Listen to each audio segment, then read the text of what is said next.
Hey, what's up, y'all? It's me again. It is MCM, and this is a bonus pod for this week.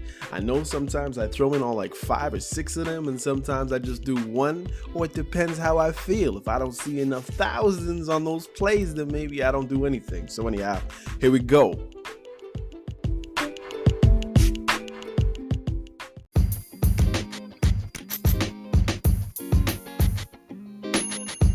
So happy that you showed up and joined in to listen and take part of my podcast. It's called You're Probably Right, where everything is right to somebody, and sometimes the left is right and sometimes the right is wrong. Yeah, that didn't really work too well, but whatever.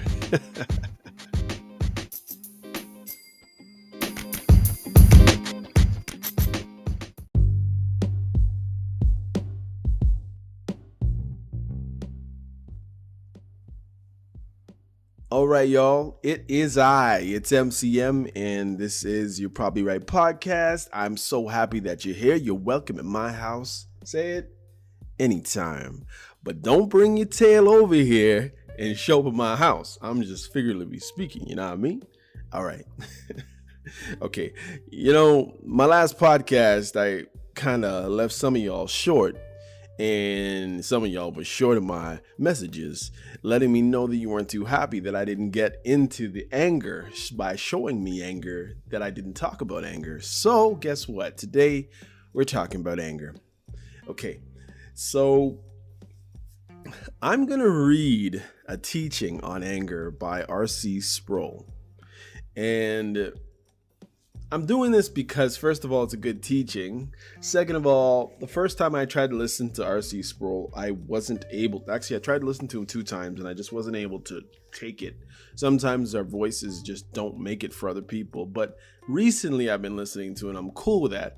But I just figured that I could add my little 2 cents in here or there and read the teaching that I actually got off of a transcript, which I actually made.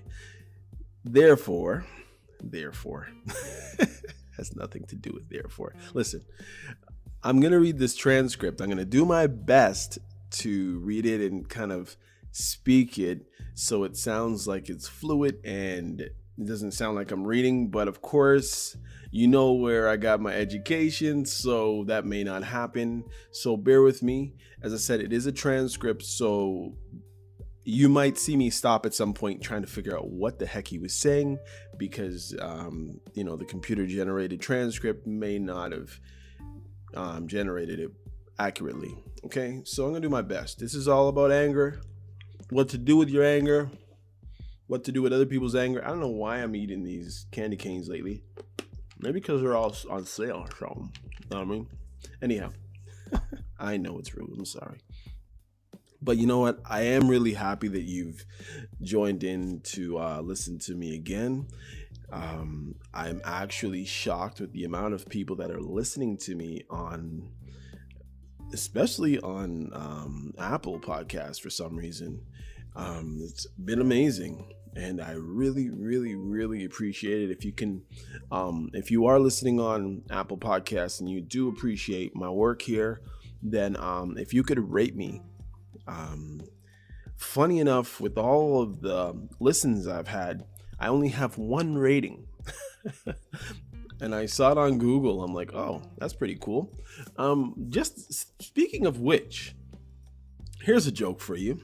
And you can figure this out. I'm not going to make a big fuss about this or anything, but I've noticed there are a couple podcasts actually copying certain things about my podcast. And I mean, what do they say? If you copy someone, it's the highest form of flattery. So I guess I should be flattered. The only problem is the people who are copying me are people who have already been in movies, TV shows, athletes. So, and I know, like, you're probably, you're getting copied. You're right, buddy. But like, trust me, I know. From my name of my podcast to the way I did my cover to even some of the topics. But I mean, who knows? there's 8 billion of us on this planet, they say these days. So who knows? I mean, let me just be honest. Sometimes 20 of us will have the same exact idea down to a T. It's just going to happen. It's like doppelgangers. You know what I mean? Like, they're out there. And they may be actual, just regular people that just look like other people. But they may come off as doppelgangers. But the point is we're going to look alike. We're going to think alike. Our ideas and our questions are going to be alike. It's just that way. I mean, everything.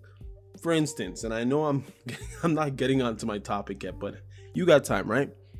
You can pause it and come back later if you got something better to do. But for now, just listen to me. So I had a question the other day, and it just came off the top of my head. And I don't know if you've ever had this question before, but I said, when they discovered electricity, or figured out how to harness electricity and use it for lighting or whatever, I thought to myself, and this was about last Tuesday, I said, I wonder what people thought of static electricity when we didn't have electricity. Like, I'm sitting there wondering, I'm like, the reason why I was wondering this is because for some reason lately, I've been walking across the carpet in this house, and I will touch something and I've been getting shocked more than normally, enough for me to actually realize that I'm being regularly shocked in this house.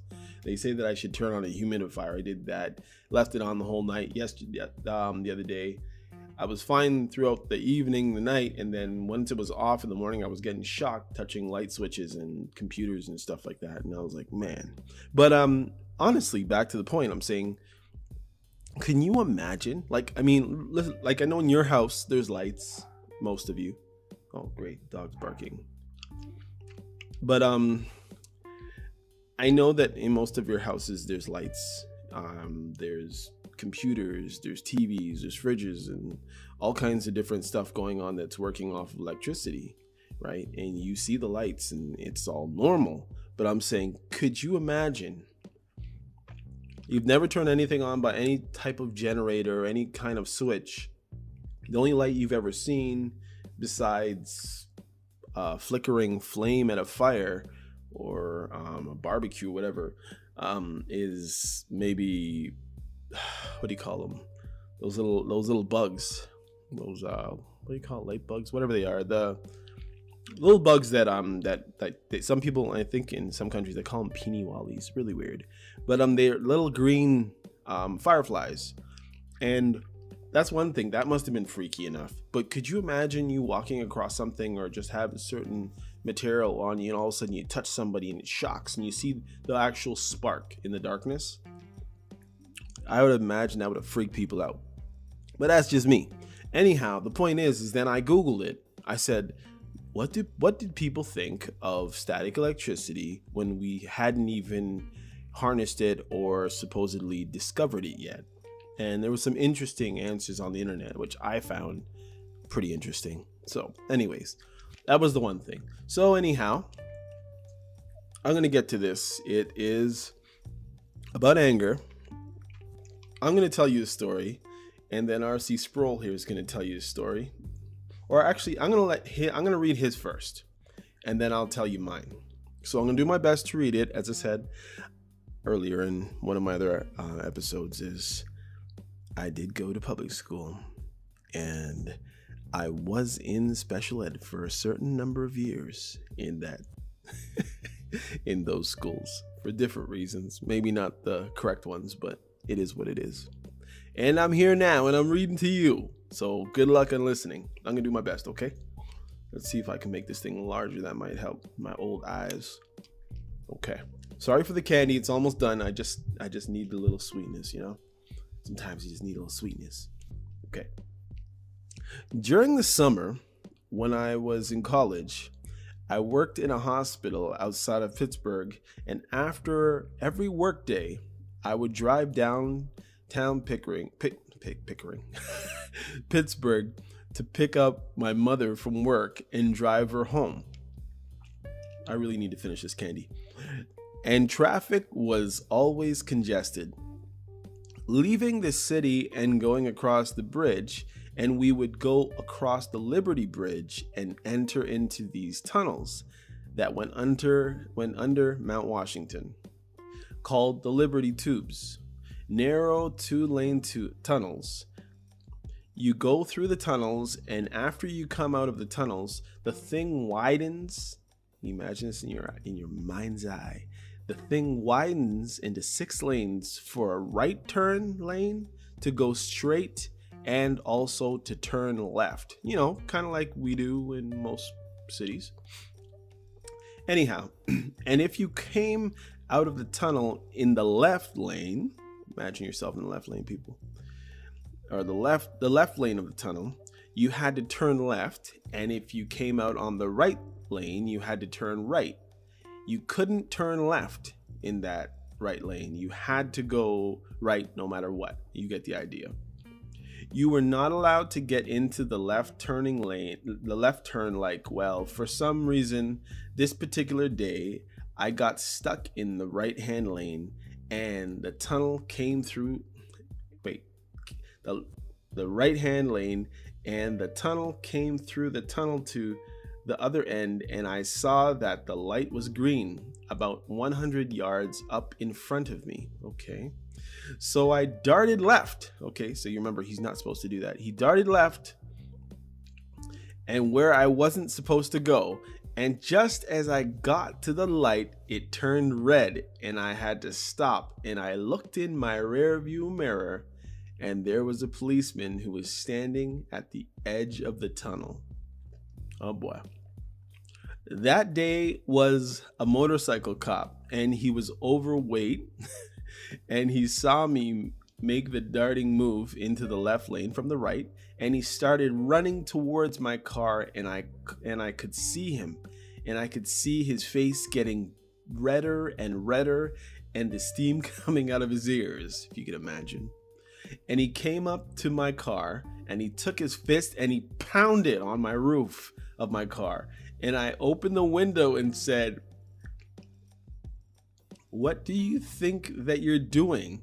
He was enraged. And okay. And the first thing that came into my mind was, a soft answer turneth away wrath. It's in the Bible, y'all. So I came up with the softest, gentlest reply I could ever do. Oh, sorry. He was saying, "What do you think you're doing?" I don't know why it says I said, I think, what are you doing? Anyways, sorry again. It's the transcript. So anyhow, a soft answer turneth away wrath. So I came up with the softest, gentlest reply I could ever do and said, "I'm very sorry, your officer. I should not have done that, what I did." He was not prepared for that. He just started sputtering, and finally he looked at me in disgust and said, "Oh, all right. Just don't do it again." And then he turned around and walked away. And I thank God for the wisdom of the scriptures that allowed me to escape the policeman's wrath. You get that, right? He wasn't supposed to do something. The cop caught him, and something, maybe the Holy Spirit, or maybe his sense, he decided to say something nice and soft. So I'm going to give you my version of that kind of a story. One day, it was 2 years ago, I was rushing to work now. Like every other day, I have to rush to work because I have to drop my son off with enough time to get me to work, but not to drop him off too early so that I don't have to pay more money at the babysitter, which I wasn't happy to do in the first place. So basically, I had to get him in the car after breakfast, after making breakfast, after packing everything up and getting him ready to go. We got in the car. Now, I had to go a little fast. Now, I generally don't speed with my children or anybody else in the car for that matter, unless it's on purpose and I'm just being stupid for 2 seconds or something. But basically what happened was I was supposed to be driving 40 in this area, and I've been told oftentimes, do not speed on this road. As a matter of fact, it's East Avenue in the Port Union area by the beach.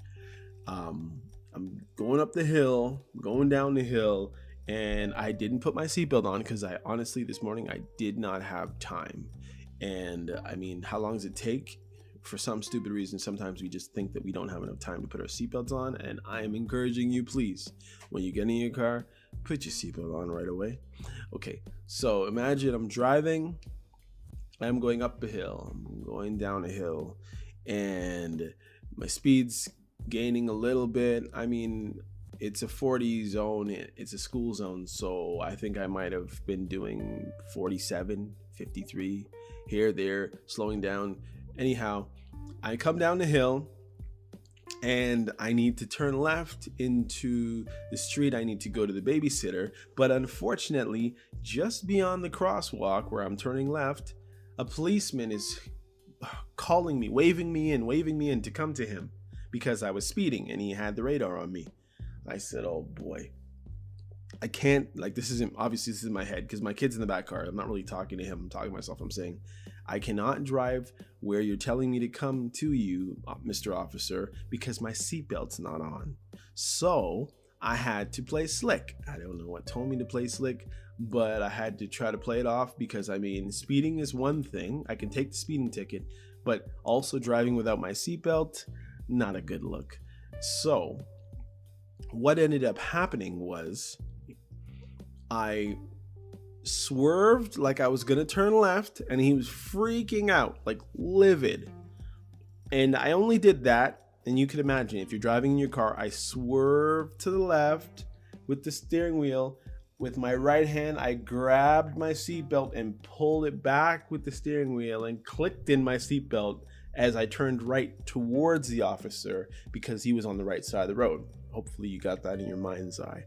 So he's like, what do you think you're doing? You're speeding. I was calling you, come this way, and you're turning off, jetting that way, turning back this way. What are you doing? And all I could say was, sorry, I'm rushing to get to the babysitter so I can get to work. I'm dropping my son off. And he looked in the car and he sees my son sitting back there and he pokes me in the side, like the weirdest thing. Like if he knew me, he poked me in the side and he goes, oh, you're so lucky. Be thankful that your kid's in the car. I'm like, really? In my mind, of course. I'm like, okay. He says, let me see your driver's license and your insurance. So I nervously got them out of the glove compartment, gave them to him. He went back to his car.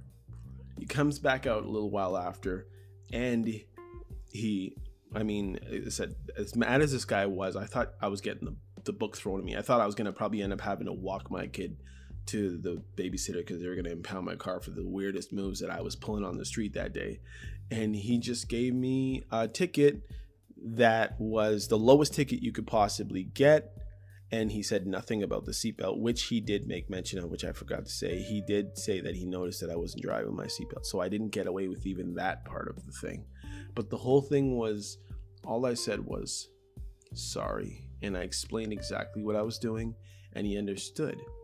Now, I don't know if he went back to his car and realized that the funny thing is, about 9 months earlier, he had given me my last speeding ticket, the same exact officer. I mean, I was in the same area, and I guess that's what he does. But of course, it wasn't the exact same spot, so I don't know if it comes up. But the whole point is, he was so angry. But the funny thing is, when he noticed I wasn't giving him attitude, and I was honestly a man trying to get to his job, trying to drop his kid off, maybe he's had like situations or he understands other people go through these things in the wee hours of the morning, or the fact that he did see my child in the back and he didn't want to carry on with the stuff that he was carrying on with in the anger levels, he backed up and gave me a break. And I'm telling you right now, if you're listening, Mr. Officer, I really, really appreciate it. Okay. I'm going to get on to the teaching now. I'm going to do my best. As I said, I've been trying to, as I've been reading this, when I read R.C.'s story here, I had to abbreviate certain things because I realized what he was saying. I caught them on time. And of course, when it said, "What do you think you're doing?" I thought it was him saying that to the police officer, and I got mixed up there. So I'm going to do my best, right? Here we go. What we all experience, the consequences and the effects of human anger. We have all been angry at times in our own lives, and we have had people who are angry with us, and anger as a force or as a power. It's one of the most destructive forces that can be unleashed among human beings, and it is an emotion, a posture, an attitude that is so powerful and so real and so pervasive in our culture that you would think we would have a better handle on our understanding of it. And yet it seems though we don't understand very much about anger at all. And yet the scriptures is by no means silent on this matter. Whereas, sometimes you read scriptures and it's a little bit vague, or it seems kind of like open. This one's pretty straightforward. And I'd like to turn your attention for a moment to the New Testament, to the 4th chapter of Paul's letter to the Ephesians, beginning with verse 25. Ephesians 4:25. The apostle writes these words, "Therefore, putting away lying, let each one of you speak the truth with his neighbor," which is what I did in my story. 4. We are members of one another. Be angry and do not sin. And do not let the sun go down on your wrath, nor give place to the devil. Now here Paul's address this difficult problem of anger, and he does it in a rather unusual way. The opening statement that he gives with respect to anger is this: be angry. If I had just read that passage and I had said, "Did you know the Bible tells you to be angry?" But of course, that's not it. I think you wouldn't believe me. But here, the apostle actually states in positive imperative way, be angry. Now, what he's saying here is really not an injunction that we should be characterized as an angry people. That's not the point of this. But what he's realizing and acknowledging is that inherently and intrinsically, anger is not a sin. Anger in itself is not a sin. If it were a sin inherently, then that would mean two things immediately. One, that God is evil, and two, that Christ was a sinner. Because we know that in the part of the character of God for him to express his wrath, and we see occasions in the New Testament, particularly in the episode of Christ cleansing the temple, you remember? Where he fashioned and whipped out the ropes and went in there and turned over the tables and drove the money changers out of the temple. And Christ was angry. He was visibly angry with what was going on in there. Now, we have a phrase that we use to describe that particular type of anger, which we call righteous indignation. That anytime God is angry, it's righteousness, it's a righteous kind of anger. And anytime Christ manifests anger, it was a manifestation of righteous indignation or righteous anger. But our episode of anger are not always quite so righteous. Sometimes we're angry without cause, without just cause, which again, Jesus warned us against in the Sermon on the Mount. But again, Paul is saying here, be angry. There's nothing inherently wrong with being angry, but anger is such a dangerous, volatile human emotion that many times when a person is in a state of anger, the anger becomes an occasion for sin, where we lose control, we lose our temper. What does it mean to lose your temper? To be temperate is to be moderate, to be sober, to have ourselves in a state of self-control. And anger can cause the loss of self-control and provoke us to behave in ways that are destructive, harmful to ourselves and to other people. So Paul says, be angry. But he doesn't leave it at that. Now, I thought for some of you people who are sitting here for a while, probably haven't read your Bible ever or for a long time or just don't remember. He said, and of course I just added that in now. He says, be angry, but sin not. The wisdom of the apostle is understood that anger becomes the occasion for all kinds of wickedness. And when he adds another injunction to this, be angry, but sin not, in your anger or sin not, and don't let the sun go down on your anger. And that's a metaphor, of course. Obviously, the sun's not going to fall on your anger. And what is the apostle saying when he says, don't let the sun go down on your wrath? Anger, as I said, in itself may be legitimate, righteous emotion, but so easily can turn into the emotion that are completely destructive. Said many people behind bars or dead now, if you want to get real. For example, bitterness, resentment, harboring grudges, all of these things flow out of anger that has never been dealt with. Have you ever harbored things in your heart and someone says, are you okay? Yeah, I'm okay. You look a little bit angry. No, I'm not angry. And you go on and different situations like that happen over and over and over. And then one day, anyhow, where the sun goes down on it, the sun sets on the anger, and we carry over the anger to the next day and to the next day and perhaps in our entire lives. Many of us walk through this world filled to the brim with anger that's never really dealt with. You've heard of people who are guys so angry, young men, or people that seem to be explosive in their temperament, that walk through their lives like this, it's like walking through a minefield with these people. You're afraid to step without looking where you step.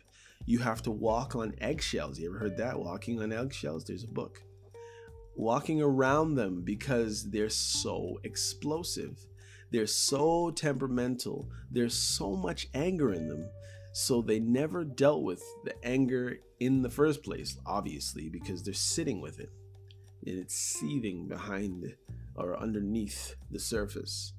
The sun set on the anger, and that anger that began to eat away at their insides becomes a bitterness, and a bitterness of resentment, and producing an attitude of grudge, hostility that happens. And we've all experienced it, and we've all known people who seem to be perpetually angry about this or that, or incapable, almost smiling.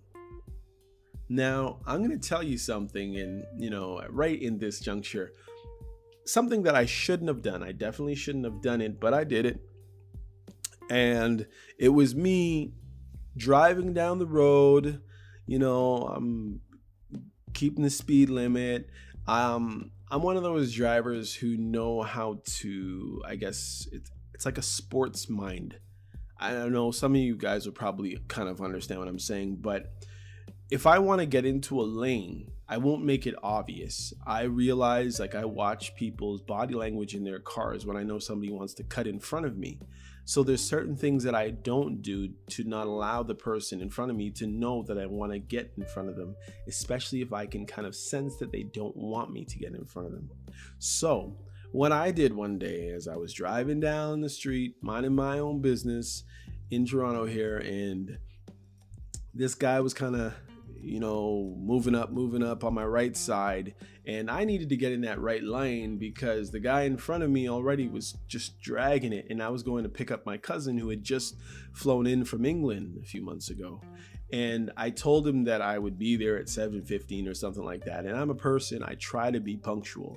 even if I'm rushing, like I was in that other story I told you, I was trying to be punctual, and my cousin hasn't seen me in a few years, and I told him I'd be right there at 7:15.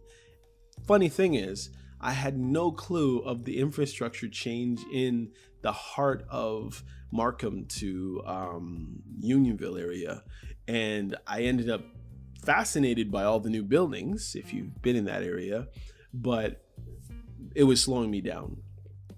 Needless to say, I slid into this guy nonchalantly. I definitely did signal, because I generally always signal, but I would assume for this guy who was trying to keep pace with traffic and trying to not lose his space on his lane, that I cut him off. This guy was so ticked. He started driving up behind me. I'm like, oh gosh, what's this guy's problem? Then, when we got at a light, he edged up, he rolled down his window, and he whipped a bottle at my car. I know I was rushing to get my cousin. I know that I'm a Christian. I'm a believer in Christ, but I was so upset. I mean, he just whipped the bottle at my car that I just recently got a little while ago, and I've been like babying this car. I've been washing it and making sure I got wax on it. I've never even been one of those people before.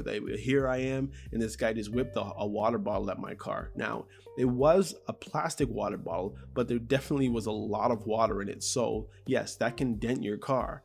So it's like when it hit my car, it was like he hit me, and I could just imagine this huge dent that was going to be on my car when I got out at some point. Well, needless to say, I kept driving. I'm so angry. I'm like, okay, just like, it's your fault. You shouldn't have cut him off. He's pissed off. And I mean, that thought might have been 2 seconds or less. And the opportunity presented itself that a red light came, and it was just me and him at a light. And I was behind him at this point because I had slowed down after he did that, and he whipped in front of me. Being stupid, I got up, I got out of my car, I walked, and I'm a fairly big guy. Not too fat, not too tall, but not too short and not too small. I like that. Anyhow, basically what happened then was I walked up to this guy's minivan, and I'm like, I gave it to him. I like, what do you think you're doing? Blah, blah, blah, blah, blah, blah, blah, blah, blah, blah, blah, blah, blah. You can imagine at this point, I've already sworn, and I'm a person who prides myself generally in not cursing. But I was so angry, and he was angry as well. Now I thought, maybe he's gonna get out of this car. Nope, he didn't get out of his car. He just keeps swearing and screaming. And I looked down to the right of me as I was looking.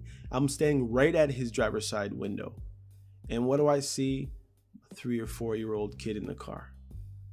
I'm like, oh my goodness. I just said, what are you, crazy? You're doing stuff like this and you have your son in the car or your daughter. I just left his car alone, went into my car and went about my business. But I was so angry. And I'm saying, even the anger that I had, obviously he had to go somewhere. I don't know what he was going through. I don't know if, his wife had ticked him off, or maybe he had just been upset, or maybe his child was sick, or whatever it was, but he was angry that I cut him off, and he thought that it would be okay to throw something at another person's car. Luckily, I was able to catch a hold of my anger and realize the situation that I was wrong, and yes, I know he was wrong at a level, but I was able just to squash the situation. But it's just funny. Like, I mean, maybe this should have been called road rage.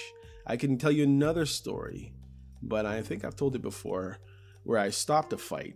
And after I had stopped the fight, I'm not going to get through the whole thing again, but basically the one guy that cut the other guy off and was ready to fight, and his girlfriend was trying to stop him, had no clue that when they left, the guy that I kept from fighting him actually had about a 15 or 14 inch like industrial size screwdriver in his sweater and he slid it out and he just said to me, you know what?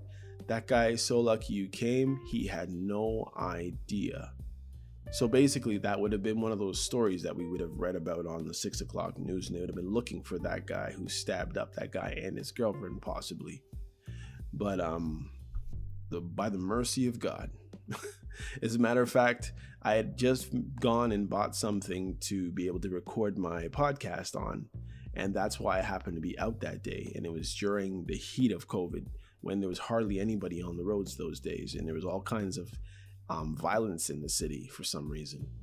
But yeah, anyhow, I'm going to get back to RC here. So we see this in the criminal world all the time, unbelievably hostile. Recently, in the United States, a man was convicted in Texas for the torturing death of a black man that he had tied to the back of his truck and drove for 3 miles while this man was alive until the man perished.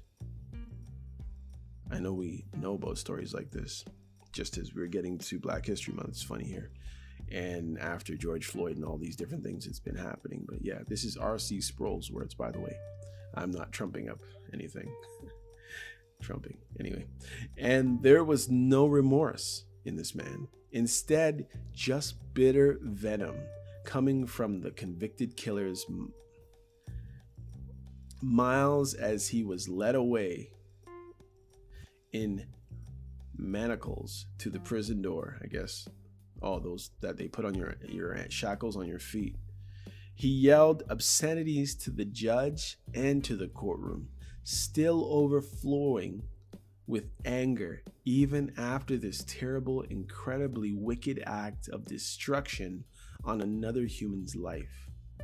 So the power of anger can bring down nations that create wars. It ruins families, it destroys marriages, and so it is very difficult for the Christian to understand the nature of anger and how to deal with it at times. And one of the principal things is not to allow the sun to go down on your anger. Now, my wife and I've been married for now almost 40 years, he says. And I would like to be able to say to the world that we've never had a word of disagreement between us at any time, but that we lie down in bed and, people, I don't care who they are. I cannot live together in a marriage state for a long time without having disagreements. And I'm assuming that wasn't read properly, but basically he's saying that no matter who you are in whatever marriage state or whatever kind of close relationship, eventually there's going to be some type of provoking to one another. In fact, there's nobody in this world that can make them more angry, most men, than their wife. Why? Because there's nobody who means more to a man in this world than she does, and no one who knows me better than she does. She knows how to turn my switches anytime she wants, but she has no fear of my anger, because if I'm angry, she can laugh at me because she knows I can't sustain it, he says. I know how many times I've gone to bed at night and say, I'm going to stay angry and I'm not going to get over this, and I'm not going to make her pay. I'm going to make her pay, and all that. And then I hear, don't let the sun go down on your anger, son. I said, well, I can't do that. And so on. And so this is the thing that we all have to deal with, I'm sure. But again, the heart of it, I think it's understanding the nature of anger in the first place. And we all need to ask ourselves from time to time, what makes you angry? Certain things that might anger me wouldn't bother you at all. And things that bother you wouldn't make me mad. or wouldn't make me mad. It's just that that's how it is. We're just built different, and we have different reasons for responding the way we do to certain things. We have different buttons. Well, there are basic elements to anger, and that we have been isolated, and I would say that 3 most common causes for anger, though I'm distinguishing among 3 in one sense, they're all variations of the same theme. The first one is what I'm going to call disappointment. Disappointment. How do you handle disappointment? This is one of the most difficult things for children to learn how to deal with, is disappointment. Mom, can I stay over at Johnny's house tonight? No, son. We have things on the morning, so it's not going to be. Why can't I? And all of a sudden, there's this rage. There's this anger and all. There's rage coming out of the kid because he wanted to do something. He had plans to do something. He had hopes to be able to do something. And these hopes have now become expectations, and the expectation was not realized. And the result was anger. And here the axiom, people disappoint people. We are not able to completely fulfill all of the expectations of the people we have around us. And if we fail to meet their expectations, if we let them down, isn't that strange phrase, let them down? We use a vertical, I lost my place here for a second. We let people down. Isn't that a strange phrase? Let them down. We use the vertical quantitative measurement to talk about various levels of spirit. When we are unhappy, we are said to be low if we are unhappy. And when we're happy, we are exalted. We are said to be high. All right, so here we are. Happy as clams, and all of a sudden somebody lets us down. Somebody fails to meet our expectations, and what happens? We had expectations. We had expected to do something. We got something else. In this place. We are disappointed, and this disappointment now is expressed in terms of anger. Not closely related to disappointment is its twin, which I'll call frustration. Frustration is really disappointment repeated, where your hopes are not realized repeatedly.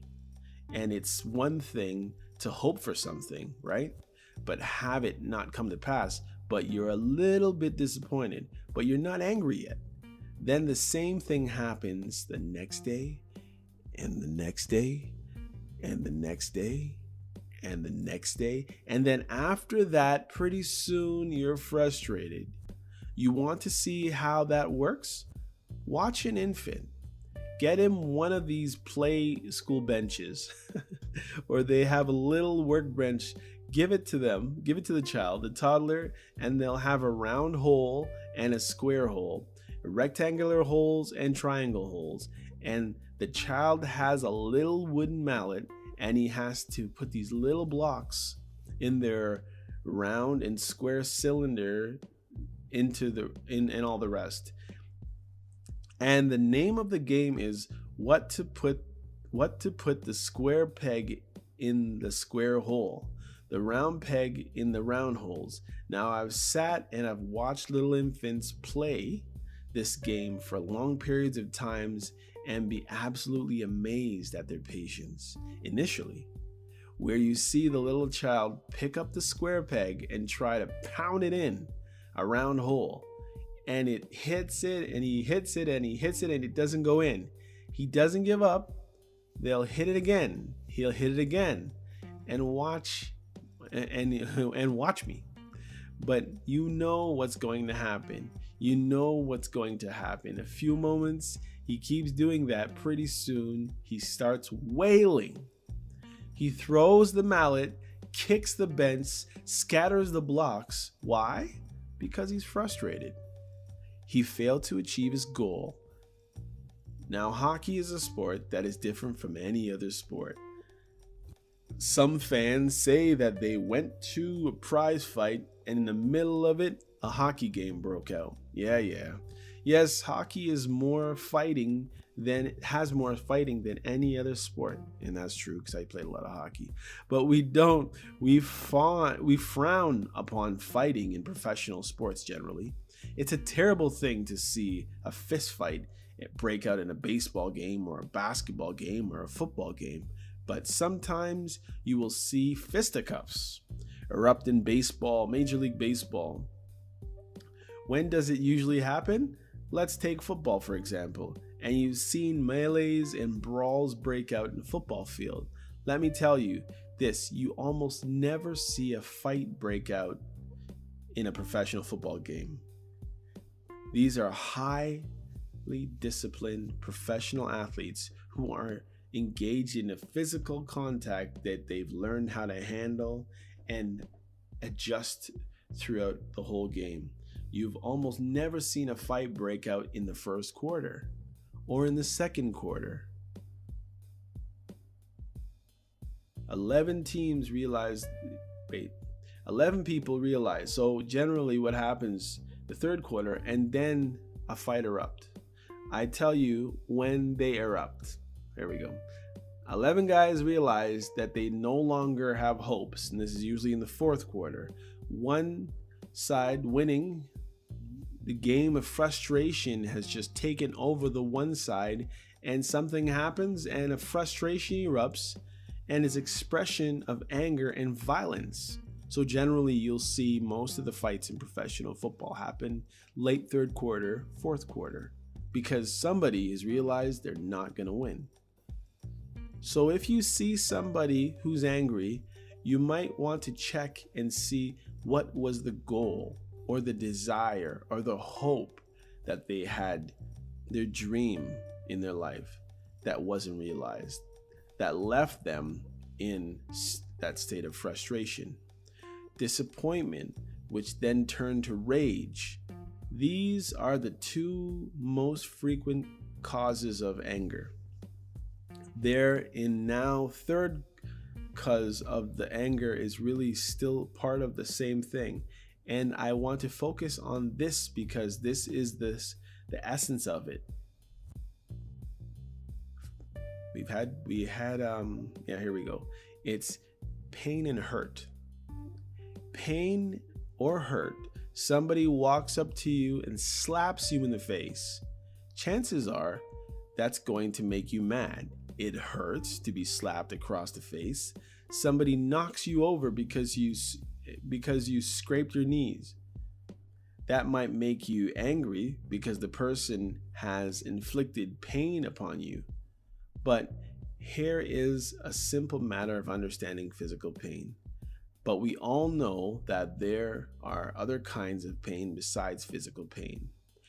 The baby that wasn't playing with the workbench experienced emotional pain in the frustration of the action. The person who hurt your feelings, who insults you, who slanders you, who gossips about you, injures your reputation, injures your name, provoke pain in your life. The person who cheats you out of your money in the business has inflicted pain upon you. It hurts to lose your investments, and so that's pain. It's transferred into anger now. Notice that all three of these involve some kind of pain. Disappointment is painful. Frustration is painful. Being slandered is painful. Being slapped across the face is painful. And these are the things that provoke to anger. Jesus was angry what he saw happen in his Father's house because it pained Jesus to see his Father's house, which was supposed to be a house of prayer, turned into a place of merchandise and money trading. And Jesus expressed his anger that grew out of his pain. I can't think of any kind of anger that isn't rooted in some kind of pain. Why is that important to understand that? Well, understanding my own anger, and certainly understanding somebody else's anger, particularly if they're angry at me, it goes a long way. If we can discipline ourselves to look past the anger to the pain, if somebody comes up to you and says to you, "I'm really mad at you," what's your normal reaction? You're going to be defensive. You're not going to be sympathetic. You're going to be uncomfortable. Or if somebody comes up to you and says, "I'm really hurt." Why are you hurt? Well, because of something you said to me the other day. I mean, how are you going to respond to that? If I realize that I have hurt somebody, my basic human response to that is to want to bring healing to that, to soothe it, to help them to get rid of that pain. I don't want to hurt people. Do you?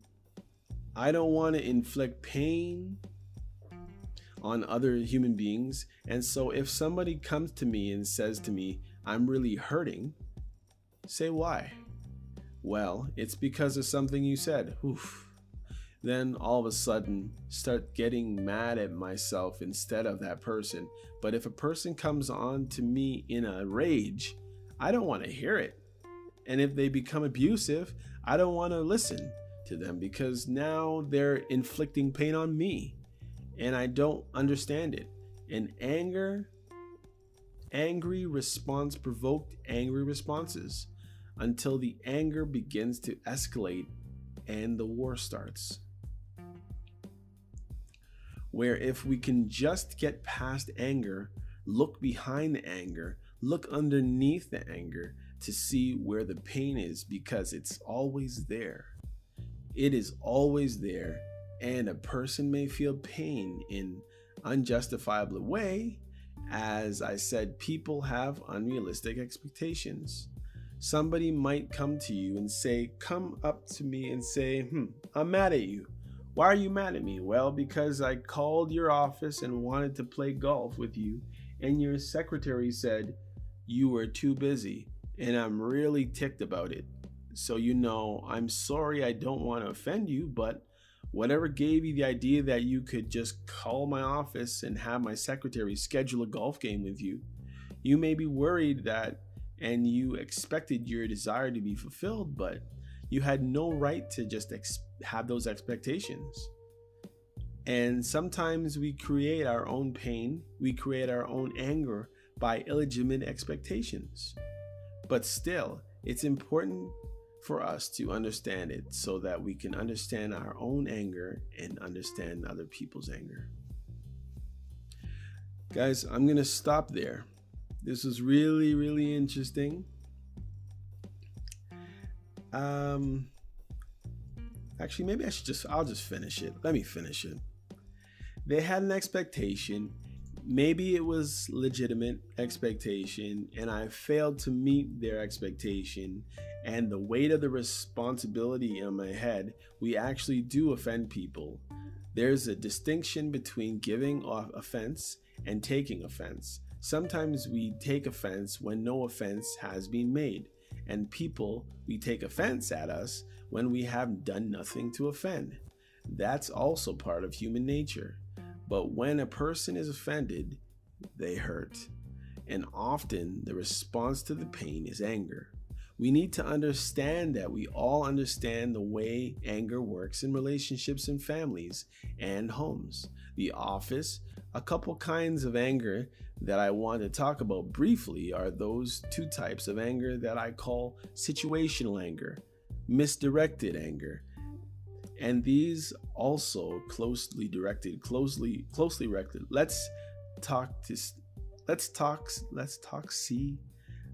How they're related. Take a look, see, and see how they're related. I guess that's what he meant. Let's take misdirected anger. Guy comes home from the office. He had a bad day. Boss mashed him up. Boss was all over him. He lost an account and he's done it. His car on the way home. He walks into the house and he says to his wife, "Honey, I've really had a bad day, darling, and I hope you help me get over it." That's not that's not usually the way it works. Rather, he comes in, kicks the dog, starts yelling at his wife, creates havoc in the household because he's had his buildup of frustration all day. And so now he can't afford to let it out to his boss or his employees at work, so he stores it up, brings it home, and pours it out on the dog and on his wife and kids. That happens every day in America and Canada. This misdirected anger, or, well, all over the world. I don't know why I said America and Canada. Probably because he only said America. I'm trying to be inclusive here.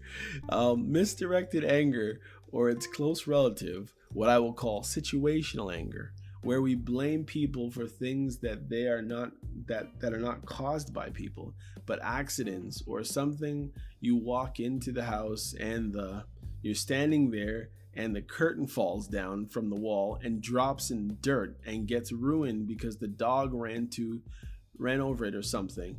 And so you start yelling at each other about the curtains being ruined when neither one of you have done anything. It was this situation that was difficult for everybody involved. You watched what happened when people are held up in traffic, as I was telling you earlier, where the situation is frustrating to everybody involved, and people who have no contributing cause to it tie up and get at each other's throats, start blowing their horns at each other, start fighting with each other, or because the situation is so frustrating and disappointing. And so we need to be alert to that. Note situational anger when it comes up. You have to know when it's up, and it's not time to act a fool and get out of your car or flip somebody the bird. And to make sure that when we are angry, that it's directed in the right place, and I'll say in the right way, and that it's controlled with the right moderation. There are different ways that the Bible says that we ought to deal with anger, in ways not to deal with anger. We've looked at some of them, but also we are told not to be people who are known for a short fuse, that we are to be a people who have the gift and the fruits of the Spirit, one in which is self-control, where we discipline ourselves to not react in rage every time we're disappointed or injured or wounded or hurt. And yet at the same time, the danger of that is that when we discipline our anger, we then become people who are terrified to express it, and we have it all pent up. And then we begin to repress it and store it up and end up exploding.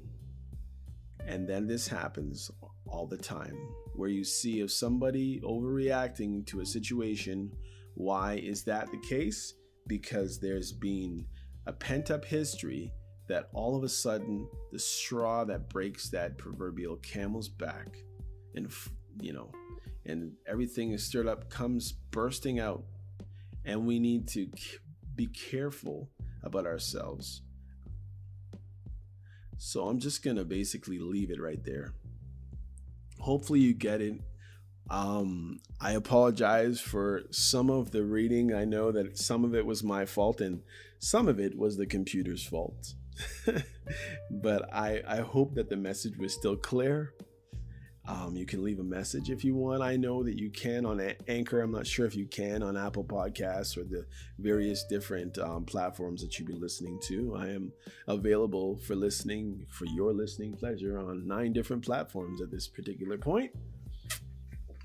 And I'm tickled to death about it. Anyhow, we're moving right on to an hour of me yammering on. So, thank you for tuning in to my podcast today, and I hope that you'll be back. Tell a friend, upload it, share it. Maybe somebody you know who gets angry all the time. Maybe somebody you know who refuses to get angry, and you know that it's up in there somewhere. Anyhow, thanks for coming out. I'll see you next time on You're Probably Right podcast.